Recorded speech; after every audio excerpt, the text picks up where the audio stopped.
Olá, bom dia, boa tarde, boa noite. Estamos aqui novamente, dando prosseguimento aos nossos conteúdos. Estamos aí praticamente na reta final dos conteúdos do primeiro semestre, e é muito bom saber que vocês continuam aí nos estudos, procurando a gente para tirar as dúvidas pelos grupos, lá nos fóruns, continuam assistindo a aula, e o caminho é esse. Independente de pandemia ou não pandemia, vocês sabem que o vestibular vai acontecer de qualquer maneira, E nós estamos aqui para apoiá-los naquilo que for necessário, para que vocês consigam obter o sucesso de vocês lá na frente, ok? Então, na nossa última aula, nós começamos a falar já a parte de embriologia, de gametogênese, certo? E a aula de hoje, a gente vai começar um conteúdo novo, certo? É um conteúdo bastante interessante, que é o conteúdo de histologia, tá? Histologia, ela é a parte da biologia que estuda os tecidos, certo? Os tecidos que formam o nosso corpo. Quando a gente fala em histologia, aqui nessa aula é histologia humana. Então, quais são os tecidos que formam o nosso corpo? Então, basicamente, são 4 tecidos, Pela ordem que a gente vai desenvolver aqui é o tecido epitelial, o tecido conjuntivo, o tecido muscular e o tecido nervoso, tá certo? Alguns são cobrados com mais intensidade, outros com menos intensidade, e o nosso foco aqui, como nos outros conteúdos, eles vão se direcionar, assim, aqueles que caem mais, com mais ênfase, e aqueles que caem menos, com menos ênfase, ok? Assistam a aula, acompanhem pela apostila, e façam os exercícios e procurem a gente para tirar as dúvidas, que essa é a receita do sucesso, ok? Então, vamos lá. Nós vamos começar com os tecidos epiteliais, tá? Então, aqui vocês estão vendo uma figura, que mostra uma parte da nossa pele. A pele não é um tecido, ela é formada por 2 tecidos, e um deles é exatamente o tecido epitelial, certo? Então, vamos lá, dando início, então, de fato, aos conteúdos que nos interessam aqui. Então, quais são as características principais do tecido epitelial? Então, aqui, nessa primeira característica, nós temos uma palavra que fala muito sobre esse tecido, tá? A forma da célula é poliédrica e elas são justapostas. Então, essa palavra, que vocês só vão ouvir falar dela em tecido epitelial, é como se fosse assim uma deixa para você saber que naquela questão que apareceu a palavra justaposta, em biologia, em histologia, fala do tecido epitelial. O que significa justaposta? Significa que essas células estão bem juntinho uma das outras, certo? Quase não há substância entre as células, certo? Há uma escassez de substância fundamental. Outra característica é que todo tecido epitelial, ele é avascular. O que significa dizer que esse tecido é avascular? Significa que ele não possui vasos sanguíneos, tá certo? Eles não têm nem veias, nem artérias. Todas as substâncias que esse tecido precisa para a sua célula sobreviver, ele vai receber do tecido conjuntivo mais próximo, tá? Sempre tem um tecido conjuntivo próximo de um tecido epitelial. Esse tecido conjuntivo, ele vai mandar por difusão gás oxigênio e nutrientes como a glicose, os aminoácidos, tudo que a célula precisa, ela vai receber a partir desse tecido conjuntivo mais próximo do tecido epitelial, ok? E aquilo que o tecido produz, como o gás carbônico, as excreções, que é produto do metabolismo desse tecido, também vai se difundir no sentido inverso. Ou seja, vai sair do tecido epitelial para o tecido conjuntivo mais próximo, tá? E ele, uma coisa aqui da embriologia, né? E esse tecido, os tecidos epiteliais, eles podem se originar dos 3 folhetos embrionários. Eles podem ter origem na ectoderme, eles podem ter origem na endoderme e eles podem ter origem na mesoderme, tá? Então, memorize essas 4 características do tecido epitelial, são formados por células poliédricas justapostas, tá? São avasculares e se originam dos 3 folhetos embrionários. Ok? Muito bem. As funções do tecido epitelial. Tá? O tecido epitelial tem a função de proteção. Tá? Como eu falei da nossa pele, por exemplo, o tecido mais externo da nossa pele é um tecido epitelial e ela nos protege, a primeira barreira contra micro-organismos. Ele tem função de absorção lá, por exemplo, no pulmão, no intestino, ali é tecido epitelial, absorver. E secreção de substância, tá? Nas glândulas, que a gente vai ver isso mais detalhadamente lá para frente. Percepção de sensação, do frio, do calor, do duro, do mole, do áspero, certo? Tudo isso também é função do tecido epitelial. Quanto à função geral, né? Isso aqui são funções, são detalhes das funções gerais. Então, eles são classificados em 2 tipos, os tecidos epiteliais. Tem 2 tipos de tecidos epiteliais. Quais são eles? Tecido epitelial de revestimento, tá? Aqui, ó, revestimento, e o tecidos epiteliais glandulares. Então, essas 2 funções aqui, revestimento e glandulares, são as funções gerais do tecido epitelial, tá? E a gente vai começar primeiro com o tecido epitelial de revestimento e concluir com o tecido epitelial glandular. Então, os epitélios de revestimento, eles são classificados quanto ao número, olha, importante aqui, ó, o número de camadas de célula. Tem tecido epitelial de revestimento que só tem uma camada, e tem tecido epitelial que tem mais de uma camada de célula. Esse é um critério, tá? O outro critério é a forma da célula. Qual é a forma que a célula tem, tá? Principalmente a camada mais externa, quando o tecido tiver mais de uma camada. Então, quais são os critérios para classificar o tecido epitelial? O número de camada de célula e a forma das células. É fácil isso aí, né? Então, aqui, nessa figura, eu estou mostrando para vocês aqui alguns tipos de tecido epitelial, tá? Epiteliais, que existem no nosso corpo. Por exemplo, lá no esôfago, esse tubo que liga a nossa boca ao nosso estômago, ali ele é revestido por um tecido epitelial pavimentoso estratificado. Poxa, professor, o que eu não entendi isso aí não, né? Então, por que é estratificado? Estratos, cada camada de célula é um estrato. Então, aqui tem vários estratos de célula, por isso que ele é estratificado. Professor, e por que é pavimentoso? Porque essa última camada aqui, tá vendo essa última camada aqui? Parece umas lajes, uma coisa de calçamento. Pois é. Isso aqui, quando é desse jeito, ela é achatada e bem juntinha, poliédrica, a gente diz que ele é pavimentoso. Então, qual é o tipo de tecido epitelial do nosso esôfago? Ele é um tecido epitelial pavimentoso estratificado. Já esse aqui de baixo é um tecido epitelial pavimentoso simples. Pavimentoso por quê? Porque as células são achatadas e bem juntinhas uma da outra. Por que é simples? Porque só tem uma camada de células, tá? E aonde que tem esse tipo de tecido? No pulmão. Aonde tiver troca, absorção de alguma coisa, vai ser desse jeito aqui para poder facilitar, tá?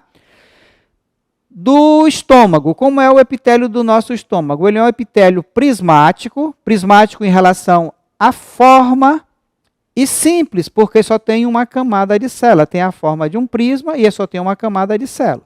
Tá bom? Aqui, nós temos o tecido epitelial na nossa uretra, canal por onde passa o xixi, né? Um epitélio prismático estratificado. Estratificado porque tem várias camadas de célula e a última camada de célula tem a forma de um prisma, tá certo? no nosso túbulo renal. Tá? Observe, lá também tem troca, comunicação com o nosso corpo. Então, ele é um epitélio cúbico por causa da forma da célula e simples porque só tem uma camada de célula. E por último, aqui na mucosa nasal, por dentro da nossa cavidade nasal, tem esse tipo de epitélio aqui, pseudoestratificado prismático. Por que é pseudoestratificado? Que olhando assim de relance, dá a impressão de que tem várias camadas de célula. Mas não, são a posição do núcleo das células é que estão em posições diferentes, enganando a gente. Então, ele não é estratificado, parece que é, mas não é. Então, ele é pseudoestratificado. Prismático, por quê? Porque tem a célula tem a forma de um prisma. Ok? Muito bem. Então, vamos lá. Relembrando a classificação do epitélio. Tá? Então, aqui nós temos, quanto ao número e aparência da célula, pode ser simples ou estratificado. Característica, uma única camada de célula. Estratificado, mais de uma camada de célula. Pseudoestratificado, uma camada de célula com núcleos em diferente altura. Quanto à forma da célula, pavimentoso, células achatadas, cúbico, forma de um cubo, prismático de um prisma e de transição, que eu não mostrei ali naquela figura, mas é o da bexiga. Quando a bexiga está vazia, o epitélio tem uma forma. Quando ela está cheia, distendida, tem outra forma, então a gente diz que é de transição. Beleza? Tá. Especializações das células epiteliais. Como são de revestimento e secreção, essas células do epitélio, elas podem sofrer algum tipo de especialização. Um deles, muito conhecido, são os desmossomos. Nós já falamos isso lá na citologia. Né? Aquelas estruturas que servem para manter as células bem juntinho uma da outra. Parecem esses botões de pressão que tem nas calças aí, nas camisas, nas jaquetas e tal. Tá? As microvilosidades também já estudamos, aumenta a superfície de absorção, e as invaginações de base, lá nos túbulos renais, que também aumenta a superfície de reabsorção. Tem algumas outras especializações que são menos cobradas em prova, tá? Mas tem uma parte desse tecido epitelial de revestimento muito importante que é chamado de lâmina basal e uma outra chamada de hemidesmossomos, que a gente vai conversar um pouco sobre ela aqui. Então preste bem atenção. Lâmina basal é constituída por molécula de glicoproteína, glicose associada à proteína, entremeada por fibras de proteína colágeno. Colágeno, vocês lembram, é um tipo de proteína. Tá?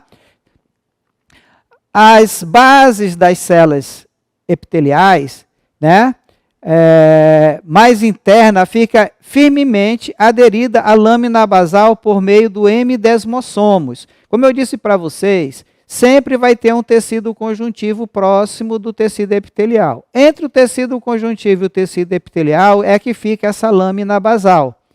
E para o tecido epitelial ficar bem ancorado, para ele ficar bem firme, ele vai usar esse hemidesmossomo. O que é heme? Metade. Então, só vai ter desmossomos do lado da célula da epiderme, das células epiteliais. Tá? Do lado da lâmina basal não vai ter os desmossomos, só tem a metade. Okay?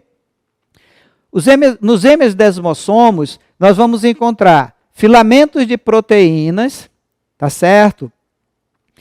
Filamentos de proteínas que parte da placa circular, lá no interior da célula epitelial, e vai se associar à lâmina basal. Tranquilo? Qual é a função, né? Dar suporte ao epitélio. Qual é a função de quem, professor? Claro, né? Da lâmina basal. Dar suporte ao epitélio. Também promover o ancoramento, que significa fixar o epitélio, tá? Ao tecido conjuntivo, certo? Representa também uma barreira de entrada de micro-organismo. Permite o intercâmbio entre substâncias, entre células do epitélio e os vasos sanguíneos do tecido conjuntivo. Lembra que epitélio não tem vaso sanguíneo. O vaso sanguíneo aqui é do tecido conjuntivo. Ok? Então, como eu disse para vocês lá no começo, eu falei sobre a pele, mostrei o primeiro slide sobre a pele, e falei que a pele era constituída por dois tecidos, né? Então, quais são esses dois tecidos? ela é constituída por dois tecidos firmemente associados uns aos outros. Quais são eles? O mais externo, a gente chama de epiderme, vocês sabem disso, né? E ela, esse tecido mais externo, essa camada mais externa, é tecido epitelial.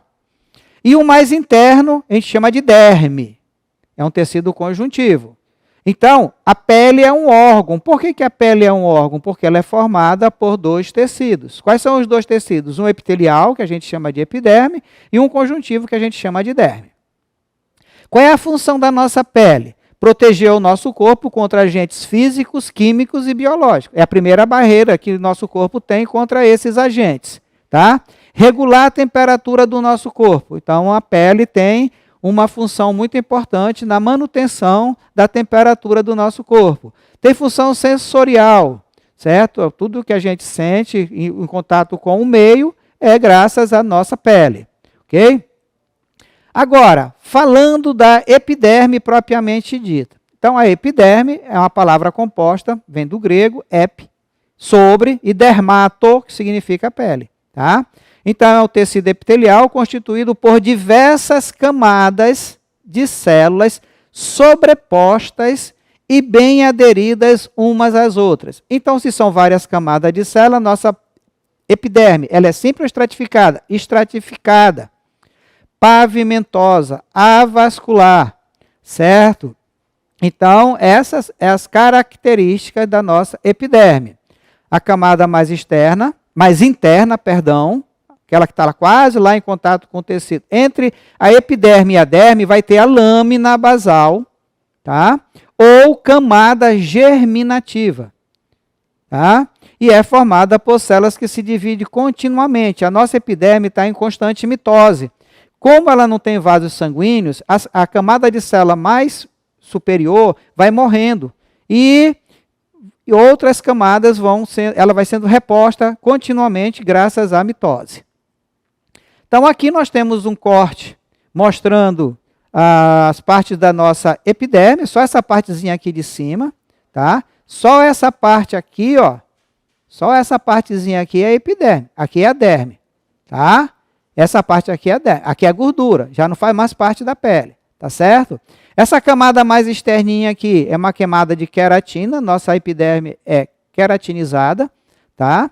E aqui é a epiderme propriamente dito, aqui já é a derme. Tá? Que é o tecido conjuntivo. Tá? E aqui com tudo que tem.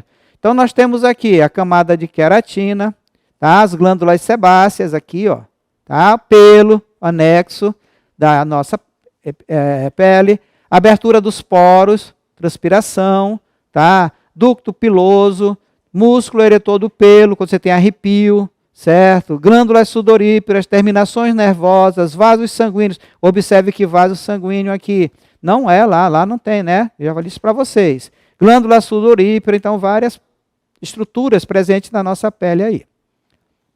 Tá? Então aqui, uma figura detalhando um pouco mais, a glândula sebácea, sempre próximo de um pelo, para lubrificar esse pelo, para ele não se quebrar, tá? Aqui, veias e artérias que alimentam, né? O bulbo piloso, folículo piloso, tá? Aqui nós temos o corpúsculo de Meissner, a gente vai ver o que é isso aí depois, tá? As glândulas, já falei, o pelo, camada queratinizada, terminação nervosa, glândula sudorípara, músculo eretor do pelo, tecido subcutâneo adiposo, tá? Aqui, gente, é que é interessante a gente parar para conversar um pouco, tá? E nós temos aqui a lâmina basal, aqui embaixo, lâmina basal, aquela parte feita de glicoproteína e colágeno, tá? Aqui a camada de célula mais interna da epiderme, que é a camada germinativa, está em constante divisão. E aí vai formar uma camada de célula chamada camada espinhosa, porque parecem uns espinhos aqui. Aí a camada granulosa, porque vai começar a produzir muita queratina. E aí vai formar uma camada de células mortas queratinizadas, ok? Aqui o melanócito, a célula que produz o pigmento que dá cor à nossa pele, tá? Ela vai projetando ramificações pela epiderme e vai liberando esses grânulos com os pigmentos que dá cor à nossa pele. Aqui anexos da epiderme, como eu disse, o pelo, a unha e as garras são anexos da epiderme. Tá? Os receptores sensoriais.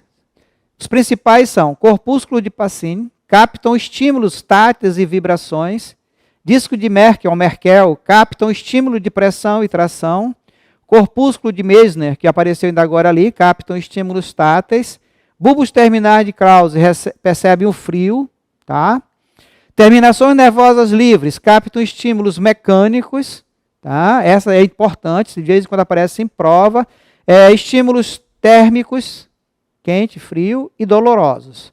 Tá? Esses são os principais receptores sensoriais da pele. Então, aonde que eles estão localizados? Né?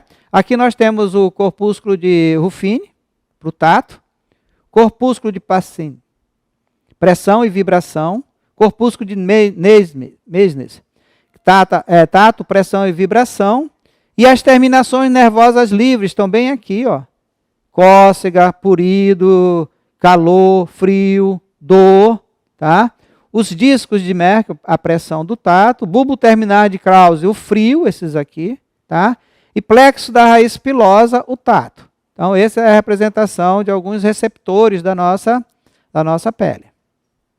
A derme não é tecido epitelial, mas como a gente está falando da pele, a gente vai adiantar aqui então essa parte, tá? É constituída por tecido conjuntivo que garante o quê? O suporte, olha lá, sublinha aí, ó, o suporte e nutrição às células da epiderme, tá? A derme, tá? Lembrando que ela é tecido conjuntivo. É rica em fibras proteicas, a derme, rica em vasos sanguíneos, terminações nervosas, órgãos sensoriais e glândulas. Como a gente acabou de ver. As principais células dérmicas são os fibroblastos. Fibro, porque produz fibras, tá? Blasto, porque são células jovens. Então, a função dos fibroblastos é produção de fibras proteicas e substância gelatinosa. Para preencher os espaços intercelulares é a substância fundamental. Tá? Então, o nome conjuntivo vem disso, de dar conjunto, né? Ligar os outros tecidos do nosso corpo. Tipo de fibras proteicas da derme. Tá? Então, as fibras colágenas. As fibras colágenas são as mais grossas, mais espessas e mais resistentes. É fácil de identificar na lâmina. Fibras elásticas são mais finas do que as elásticas, são intermediárias, e as fibras reticulares, que são as mais fininhas. Então, ó, colágenas mais grossas, elásticas intermediárias e reticulares mais finas. Reticular, você sabe, né, que dá uma forma de rede. É o conjunto dessas fibras que vai conferir a resistência e a elasticidade da nossa pele. Imediatamente abaixo da camada reticular da derme, há um tecido conjuntivo frouxo, tá? Que é chamado de tela subcutânea. Antigamente, a gente chamava isso de hipoderme, tá?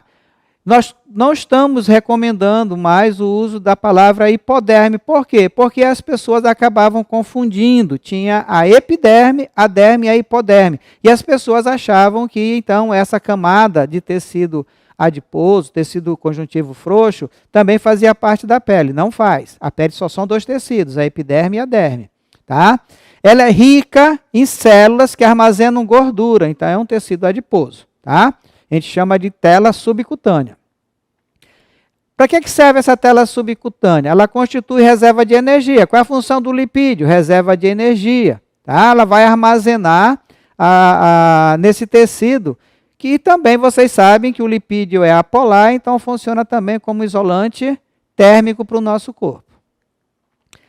Aqui que está a parte mais importante. Apesar de estar associada à pele, a tela subcutânea não faz parte dela. Ok? Bom, agora vamos passar para a parte do tecido epitelial glandular. Então, nós temos aqui algumas glândulas mamárias, o pâncreas, tá? Nós temos aqui as glândulas sudoríparas e as glândulas sebáceas, e alguns tipos de glândulas de acordo com a forma. Quando parece um tubo de ensaio aqui, ó, a gente diz que ela é simples, tubular. Quando ela tem assim, aparece uma uva, a gente diz que ela é acinosa. E quando ela é assim, ela é composta, ela tem vários ductos, né? Saindo de várias lâminas, mas aqui só tem um ducto principal para excretar. Então tem aqui a parte tubular e tem a parte acinosa, então a gente chama de composta túbulo-acinosa. Tá? Os tecidos epiteliais glandulares são: o epitélio glandular constitui as glândulas, tá? São células especializadas na produção de secreção de substâncias úteis ao organismo. Quanto à forma de secretar, as glândulas são classificadas em dois tipos, tá? As glândulas exócrinas, exócrina vem do grego, exo, fora, e crino, secretar. Apresentam um canal ou ducto por onde as secreções são eliminadas para fora do corpo ou para as cavidades internas do corpo. Por exemplo, glândulas sudoríparas e glândulas salivares. Então, aqui nós temos um exemplo de uma glândula endócrina, né? Endo, dentro, né? Então, ela não tem ducto para eliminar a secreção. Ela joga a secreção diretamente no sangue. Por exemplo, a nossa tireoide. Tá? Então, é um exemplo de glândula endócrina. Classificação das glândulas exócrinas. Formação da porção secretora pode ser tubulosa, acinosa ou tubular, túbulo-acinosa ou túbulo-alveolar. Tá? Característica: porção secretora tubular, glândula da mucosa estomacal, porção secretora arredondada, glândula sebácea da pele, ducto tubulares com porções secretoras arredondadas, glândula mamária. Forma do ducto simples de composto, ducto sem ramificação, por exemplo, glândula sudorípara, ducto com ramificação, a glândula do pâncreas. Modo de secretar: merócrina, alócrina e apócrina. Essa é a parte mais importante que aparece nas provas, tá? Então, células secretoras, as merócrinas, mero, parte, apenas a secreção sem perda do citoplasma, glândula salivar. Holócrina, célula secretora elimina todo o citoplasma junto com a secreção, glândula sebácea. E apócrina, glândula secretora, elimina parte do citoplasma junto com a secreção, glândula mamária. Tá? Aqui a formação das glândulas, começa aqui no tecido epitelial, toda a glândula do tecido epitelial, e ela vai entrando aqui, proliferando em direção ao tecido conjuntivo. Tá? Se ela mantiver um contato com o exterior através de um ducto, formou uma glândula exócrina. Se não, se ela perder esse contato aqui, ó, forma uma glândula exócrina. E ela vai lançar a secreção direto no sangue. Tá? Ok? Dessa forma, a gente acaba aqui, então, o tecido epitelial. Tá? E na próxima aula a gente vai falar sobre o tecido conjuntivo. Como eu disse no começo da aula, vocês acompanhem através dos livros, né, das apostilas, assistam a aula e façam o exercício. Muito obrigado e até o nosso próximo encontro com tecido conjuntivo. Espero vocês. Muito obrigado.